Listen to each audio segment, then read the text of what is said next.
देश भर में सीएए यानी नागरिकता संशोधन कानून लागू हो गया है। केंद्र सरकार द्वारा जारी नोटिफिकेशन के बाद पाकिस्तान, अफगानिस्तान और बांग्लादेश से आए गैर मुस्लिम शरणार्थियों को भारत की नागरिकता मिलने का रास्ता साफ हो गया है। लेकिन मुस्लिम वोटों की राजनीति करने वाले नेता सीएए के बहाने न सिर्फ सरकार पर हमला बोल रहे हैं बल्कि मुस्लिमों को भी उकसा रहे हैं। असदुद्दीन ओवैसी और ममता बनर्जी ने सीएए के खिलाफ मोर्चा खोलते हुए इस कानून को गोडसे की विचारधारा से प्रेरित बताया है। तो सपा और कांग्रेस ने भी सीएए की टाइमिंग पर सवाल खड़े किए हैं, यानी सीएए पर सियासी रण जारी है।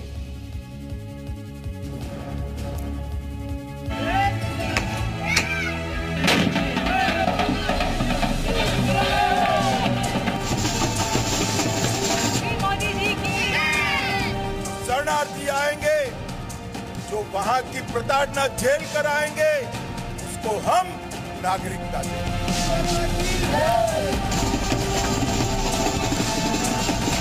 सीएए एक्ट को सिर्फ आप सीएए से मत देखिए, इसको आपको एनपीआर से और एनआरसी से जोड़कर देखना पड़ेगा।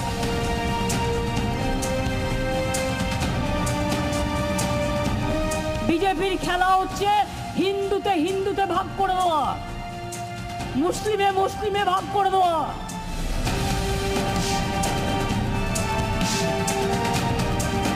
इनकी रणनीति, चुनावी रणनीति ध्रुवीकरण की होती है और खास तौर से पश्चिम बंगाल और असम के इलेक्शन को लेकर ये अभी घोषणा की गई है।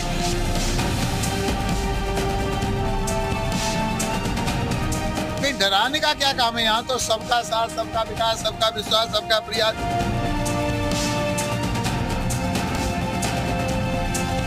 चालू हो गया, हम जो बोलते हैं वो करते हैं। अब किसी की इससे तकलीफ नहीं है, सब आनंद भी आनंद में है, लेकिन हमारे मुख्यमंत्री को नींद नहीं आ रहा है, यही तकलीफ है उनको।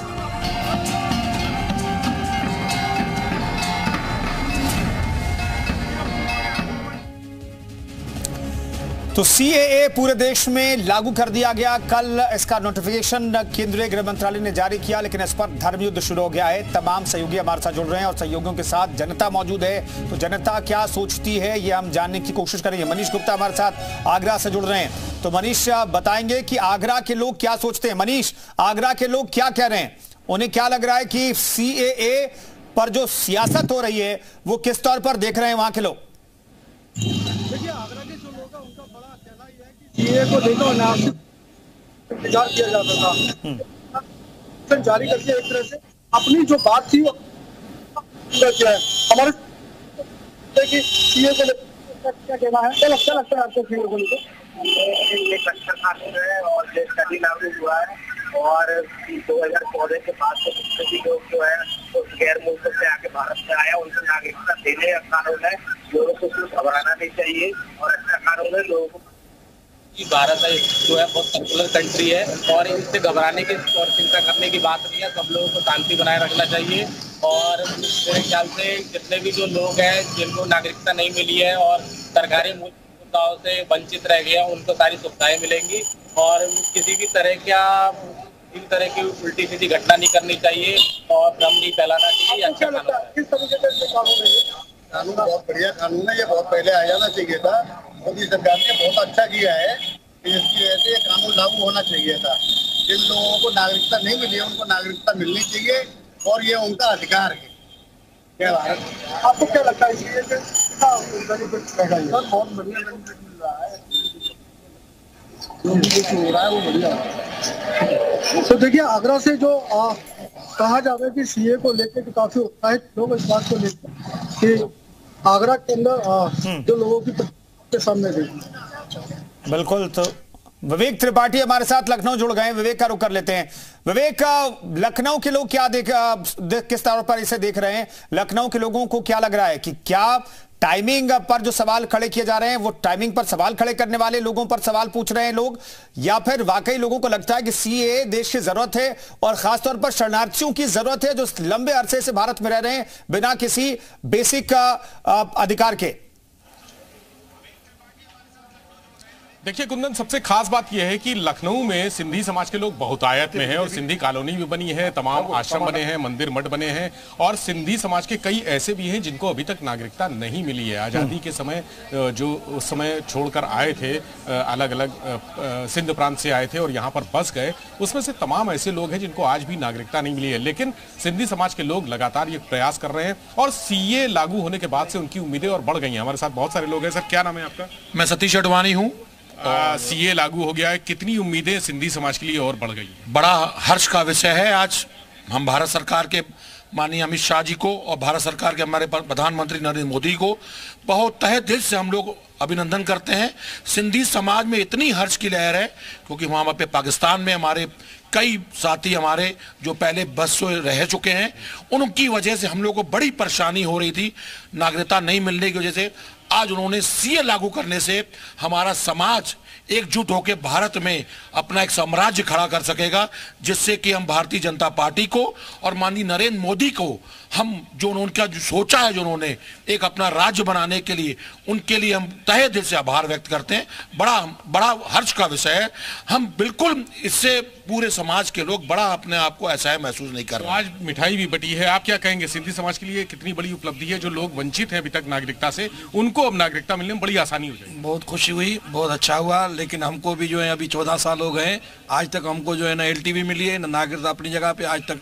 तो अब तो आप अप्लाई कर सकते हैं ना? अप्लाई कर सकते हैं और बहुत अच्छा हुआ, बहुत हमको खुशी हुई है और बहुत बढ़िया है। आप यहाँ पर कहाँ रहते हैं? हम जहाँ जो है जयप्रकाश नगर आलमबाग में रहते हैं। तो आप कैसे अप्लाई करेंगे अब इसके लिए? अप्लाई तो अभी जो है DM के माध्यम से और ऑनलाइन भी प्रक्रिया? ऑनलाइन जो है जरिए से हम जो है वो करवाएंगे जो है। तो एसोसिएशन के संपर्क में है? जी बिल्कुल है सर जी, बिल्कुल है वो जो है और बहुत अच्छी है, बहुत अच्छा है। आप कब आए थे यहाँ? हम आए 2010 में आए। नहीं, देश में कब आए थे? भारत में कब? 2010 में आए। अच्छा, हाँ 14 साल हो गए, आज तक हमको LTV मिली नहीं। विवेक ये पूछे कि CAA पर जो सियासत हो रही है उसे ये लोग जो उनको जरूरत है नागरिकता की, वो किस तौर पर देखते हैं? तो सियासत भी हो रही है बहुत CAA को लेकर। आपने देखा जिस तरह से रिएक्शंस आए जब CAA की शुरुआत हुई थी, इस चर्चा हुई थी, तब सियासत होने लगी और उसके परिणाम भी हमें देखने को मिले। तो क्या ये ठीक है सियासत? पूर्व के जितने भी राज्य बने, पूर्व में जितने भी लोकसभा के चुनाव हुए, उन्होंने कभी सिंधी समाज को किसी तरह का कोई महत्व नहीं दिया। विवेक हमारे साथ लखनऊ से मौजूद हैं। विवेक, जो सियासत हो रही है और उन लोगों के नजरिए से भी समझिए जो 14 साल से आपके साथ वो लोग मौजूद हैं जो 2010 में आ गए थे देश में, और 2015 से पहले जो लोग भी आ गए हैं उन्हें नागरिकता देने का कानून है ये। तो उन लोगों के नजरिए से बताइए दर्शकों को, हमारे दर्शकों को, कि भाई वो कितना इंतजार कर रहे थे CAA का, और जो बाकी लोग सियासत कर रहे हैं उन पर क्या कहना है? वो लोग भी मौजूद हैं जो जिनको नागरिकता का इंतजार था, 2010 में आए और उसके बाद से लगातार ये संपर्क में हैं। सिंधी समाज के जो वरिष्ठ नेता हैं उनके संपर्क में हैं, जो समाज के पदाधिकारी हैं बड़े, उनके संपर्क में हैं। तो अभी तक आपने नागरिकता के लिए कितनी बार अप्लाई किया था? हमने कम से कम 50 बार अप्लाई किया है। तो क्यों, क्या दिक्कत आ रही है? दिक्कत ये कुछ भी नहीं है, ऊपर से कोई जवाब नहीं आ रहा है हम लोगों का। हमने जो है जितनी सरकार जो है, भारत सरकार को बहुत बार जो है स्पीड पोस्ट पे जो है पर्चियां भेजते रहे, लेकिन अभी तक उसका कोई। लेकिन अब आपको राहत मिलेगी। पॉलिटिक्स हो रही है इस बात पे, पॉलिटिक्स, राजनीति, क्या ऐसे विषयों पर राजनीति ठीक है? देश की नागरिकता, देश को ऐसे लोग जो अवैध रूप से रह रहे हैं या किसी वजह से नागरिकता नहीं पा रहे हैं, उनके लिए सुविधा है? नहीं, पॉलिटिक्स देखिए गैर सरकार करने के लिए कर रही है। मौजूदा सरकार तो सब हम लोग के साथ मौजूद है और मौजूदा सरकार का पूरा लोकसभा की पूरे मत है, तो उन्होंने अपना एक, अमित शाह जी ने ठीक है विवेक, मैं लौटता हूं एक बार फिर से आपका रुख करूंगा। हमारे साथ मनीष गुप्ता आगरा जुड़े हुए, उनका भी रुख करेंगे। लेकिन कुल मिलाकर CAA के बाद पाकिस्तान, अफगानिस्तान और बांग्लादेश के गैर मुस्लिम अल्पसंख्यक कैसे नागरिकता पा सकेंगे, उन्हें कैसे आवेदन करना होगा, देखिए हमारे से स्पेशल रिपोर्ट में। देश भर में CAA कानून लागू होने से पाकिस्तान, अफगानिस्तान और बांग्लादेश के हिंदू, सिख, जैन, बौद्ध, पारसी और ईसाई लोगों को भारत की नागरिकता हासिल करने का अधिकार मिल गया है। इन लोगों को भारत की नागरिकता कैसे मिलेगी, सरकार ने इसके लिए नियम भी तय कर दिए हैं। आवेदन करने और नागरिकता देने की प्रक्रिया ऑनलाइन होगी। केंद्र सरकार ने CAA के लिए पोर्टल लॉन्च किया है। आवेदन करने वाले लोगों को इंडियन सिटीजनशिप ऑनलाइन की ऑफिशियल वेबसाइट पर जाकर आवेदन करना होगा। आवेदन करने वालों से कोई दस्तावेज नहीं मांगा जाएगा, लेकिन उन्हें वो साल बताना होगा जब उसने बिना दस्तावेज भारत में एंट्री की थी। आवेदन की जांच प्रक्रिया के बाद गृह मंत्रालय आवेदकों को नागरिकता जारी करेगा। गृह मंत्री अमित शाह ने एक्स पर पोस्ट कर कहा कि इस कानून से 3 देशों में धार्मिक आधार पर प्रताड़ित अल्पसंख्यक भारत की नागरिकता हासिल कर सकेंगे। उन्होंने कहा कि CAA की अधिसूचना के साथ ही मोदी सरकार ने अपना एक और वादा पूरा किया है। तो मोदी की एक गारंटी थी और जिसका जिक्र लोकसभा चुनाव 2019 में किया गया था, इसे पूरा किया है केंद्र की मोदी सरकार ने 2024 चुनाव से ठीक पहले। बिजनौर से हमारे सहयोगी राजवीर में जुड़ रहे हैं। तो बिजनौर के लोग कैसे देखते हैं इस पूरे मामले पर, जो सियासत हो रही है उसे कैसे देखते हैं? राजवीर बताइए, बिजनौर के लोग किस तौर पर देख रहे हैं इस मसले पर जो सियासत हो रही है उसे? कुंदन, मेरे साथ बिजनौर की जनता है और CAA NRC को लेकर यहाँ के लोगों की क्या राय है, हम उनसे जानते हैं। यहाँ के स्थानीय लोग मेरे साथ हैं, उन्हीं से जान लेते हैं कि ये जो लागू हुआ है इसमें नया कानून, इसको कैसा मानते हैं आप? देखिए, पहले तो मैं समस्त युवाओं की तरफ से इस देश का गौरव, विश्व के सबसे शक्तिमान नेता आदरणीय प्रधानमंत्री नरेंद्र मोदी जी का हार्दिक स्वागत अभिनंदन करता हूँ, जो उन्होंने सरकार में रहते हुए इतना बड़ा काम किया और जो हमारे पाकिस्तान, अफगानिस्तान, बांग्लादेश में जो अल्पसंख्यक गैर मुस्लिम लोग थे उन्हें हम नागरिकता देने का ये कानून है। और विपक्ष इसमें सिर्फ भ्रमित फैलाने का काम कर रहा है। वो विपक्ष फैला रहा है कि कहीं किसी की सदस्यता यहाँ भारत से समाप्त ना हो जाए। तो ये मैं मानता हूँ कि ये एक भ्रम का है। चुनाव को देखते हुए पूरा भ्रम फैला रखा है। इससे कुछ नहीं है, इससे हमारे देश में और खुशहाली आएगी। आपका क्या कहना है को लेकर जो लागू हुआ है, इससे आम नागरिकों को क्या लाभ होगा? देखिए, ये नागरिक जो संशोधन कानून है ये बहुत ही अच्छा है हमारे देश के लिए। ऐसे मतलब आपने पहले भी सुना होगा, रोहिंग्या मुसलमान थे तो मतलब ऐसे भ्रष्टाचार, दंगे, बहुत ज्यादा चीजें जो हमारे देश में हैं, जो कहीं के देश के भी आ चुके हैं, उनके लिए जो ये कानून बना है ये बहुत ही बढ़िया है। और जिसके पास हमारे देश की कानून व्यवस्था है वो सही रहे। आप बताओ कि ये जो लागू हुआ है इस पर आपका क्या कहना है? ये चीज जो लागू हुआ है, जो अल्पसंख्यक हिंदू ईसाई जो बिरादरी थी तो पाकिस्तान में मुसलमानों प्रताड़ित थे, वो यहाँ आए हुए, उन्हें यहाँ राशन और नागरिकता नहीं मिली थी। अब तो यहाँ की नागरिकता उन्हें मिल जाएगी, वोट देने का अधिकार हो जाएगा। उनके जो बच्चे हैं उन्हें शिक्षा मिलेगी और उन्हें नौकरी करेंगे, खुशहाल हो जाएंगे। बहुत ज्यादा अच्छा। ठीक है राजवीर, मैं लौटता हूँ। विवेक त्रिपाठी एक बार फिर से रुक कर लेते हैं। विवेक, ये बहुत सेंसिटिव इशू है, लेकिन लोगों को क्या लग रहा है कि वाकई में क्या इस पर ध्रुवीकरण होगा क्या, जैसा कि विपक्ष को डर है? एवं सरकार के बीच आपसी बिल्कुल सभी लोग हैं, सिंधी समाज के बहुत सारे लोग हैं। आपसे बात करते हैं, आपको क्या लगता है कि इस मुद्दे को लेकर जिस तरह से विपक्ष विरोध कर रहा है, क्या ध्रुवीकरण की स्थिति आपको दिख रही है? मुझे तो बिल्कुल लग रही है, बहुत अच्छा, क्योंकि लोकसभा चुनाव की तैयारी भी है। जी हाँ, विपक्ष एकजुट होगा इस मुद्दे? जी बिल्कुल बिल्कुल, बहुत सही। तो उसका क्या असर पड़ेगा, आपको क्या लगता है क्या असर पड़ेगा? हमको तो कितनी खुशी होगी, कितना प्रभाव पड़ेगा सिंधियों के ऊपर। बहुत सुंदर, बहुत सरकार ने जो किया बेहतर किया। जी जी, बहुत बेहतर, इतना खुश हैं हम लोग। आपको क्या लगता है कि विपक्ष एक साथ हो जाएगा इस मुद्दे पर, पूरा इंडिया गठबंधन? बिल्कुल इसलिए साफ हो जाएगा क्योंकि हिंदुत्व का मुद्दा है और माननीय मोदी जी ने बिल्कुल सही समय पे हमारे को एकजुट किया हुआ है। हम समझते हैं कि बहुत अच्छा कार्य हो गया है और हम लोग सारे समाज से लेकर जितने भी हमारे गैर मुस्लिम है वो हम सब मिल के आज जो उन्होंने 400 पार का जो आंकड़ा रखा है वो अब हम लोग को लगता है कि पूरी तरीके से 400 के पार वाला आंकड़ा पूर्ण रूप से हो जाएगा।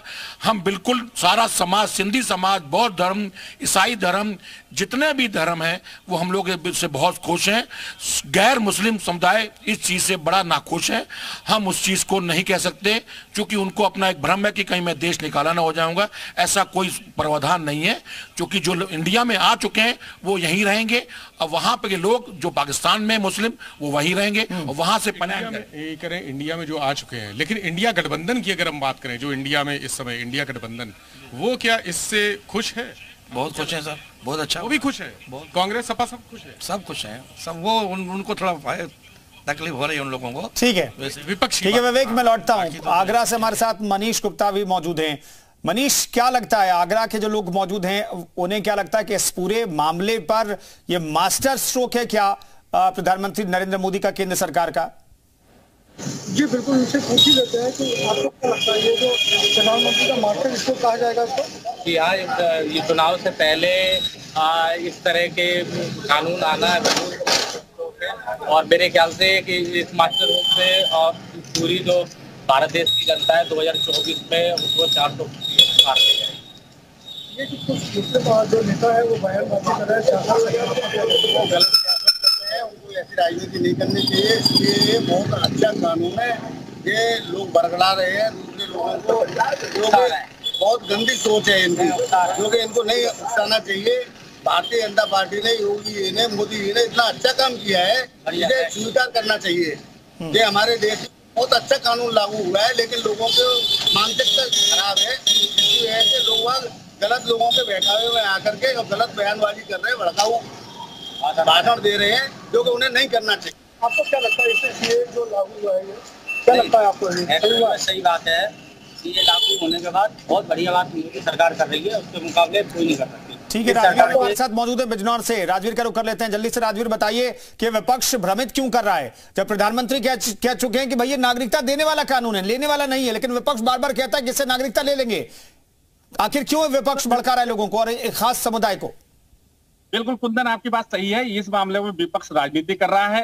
जब देश के प्रधानमंत्री ने और संसद में भी इस बात को कहा गया था कि ये जो है नागरिकता देने का कानून है, ना कि लेने का कानून है। यहाँ के किसी भी व्यक्ति को कोई कष्ट नहीं होने का, किसी की नागरिकता नहीं छीनी जाने की, लेकिन उसके बावजूद भी यहाँ विपक्ष राजनीति करने से बाज नहीं आ रहा है। क्योंकि जो चीज संसद में बोली जाती है वो कोई झूठ नहीं बोली जाती है, और एक संवैधानिक पद पर रहते हुए व्यक्ति कोई भी अगर भाषण दे रहा है वो सत्य होता है। तो उसी को देखते हुए यहाँ पे जो है लोगों की जो राय है वो अलग अलग राय है। मेरे साथ में और भी लोग हैं, उनसे जानना चाहते हैं कि ये जो कानून है तो लोग राजनीति कर रहे हैं विपक्ष की, आपका क्या कहना है? ये कानून जो है ये नागरिकता देने का कानून है, ना कि नागरिकता लेने का। जो तीन पड़ोसी देश हैं, बांग्लादेश, अफगानिस्तान और पाकिस्तान, ये इस्लामिक बहुल्य देश हैं, और वहां पर जब मुसलमान बहुल्य हैं तो वहां पर उनके साथ उत्पीड़न तो हो नहीं सकता है। जो वहां पर अल्पसंख्यकों के साथ उत्पीड़न हो रहा है, तो अगर वो वहां से पलायन कर रहे हैं, हमारे देश में आ रहे हैं, तो उनको नागरिकता देने का कानून है इनका साथ। और आपका क्या कहना है? देखिए, अब विपक्ष के पास कुछ भी नहीं बचा, ना 370 के ऊपर बोल सकते, ना राम मंदिर के ऊपर बोल सकते, क्योंकि भाजपा सरकार ने जितना काम पिछले 10 वर्षों में किया है इतना किसी ने नहीं करा है। विपक्ष का काम है शोर मचाना, अब वो अपने ही नोच रहे हैं बाल। अब विपक्ष, अब आप देखिए 2024 में आदरणीय प्रधानमंत्री मोदी जी के नेतृत्व में 400 पार सीट आएंगे, और हम उत्तर प्रदेश में, मैं रहने वाला हूं, तो हम 80 की 80 सीट जीतेंगे।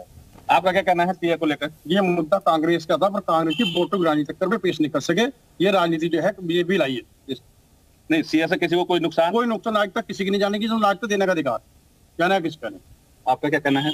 इसमें सिर्फ एक कि कोई धर्म नहीं है कि मुस्लिम धर्म हो, इसमें 6 धर्म है, और सबको ही जो भारत में 2014 से पहले जो भी किसी भी धर्म के आए हैं सबको इस कानून से लाभ मिलेगा, और सबको यहाँ भारतीय नागरिकता का लाभ उठाने का मौका। कुंदन, मेरे साथ बिजनौर की जनता है, उनका साफ तौर से कहना है इस कानून से कोई नुकसान किसी को नहीं होने वाला है। यहाँ के जो मुसलमान रहे हैं वो यहीं रहेंगे। जो अल्पसंख्यक है 3 देशों में, पाकिस्तान, अफगानिस्तान, इन देशों के जो अल्पसंख्यक लोग हैं उन्हें नागरिकता दी जाएगी, क्योंकि वो वहां पे सताए हुए लोग हैं, और उनको यहाँ पर नागरिकता देने का कानून ये भारत सरकार ने बनाया है। जी बिल्कुल, विवेक भी हमारे साथ मौजूद है। विवेक, आखिर ये भड़काने का काम क्यों किया जा रहा है? ये जो हमने सियासत देखी 2019 और 20 तक सियासत होती रही, कोरोना से पहले तक इस मसले पर सियासत होती रही, इसी तरीके से भड़काया जाता रहा। लेकिन अब कुछ मुस्लिम धर्मगुरु भी हैं, वो कह रहे हैं कि भैया ये देने का कानून है, नागरिकता लेने का कानून नहीं है। जल्दी से एक छोटा जवाब।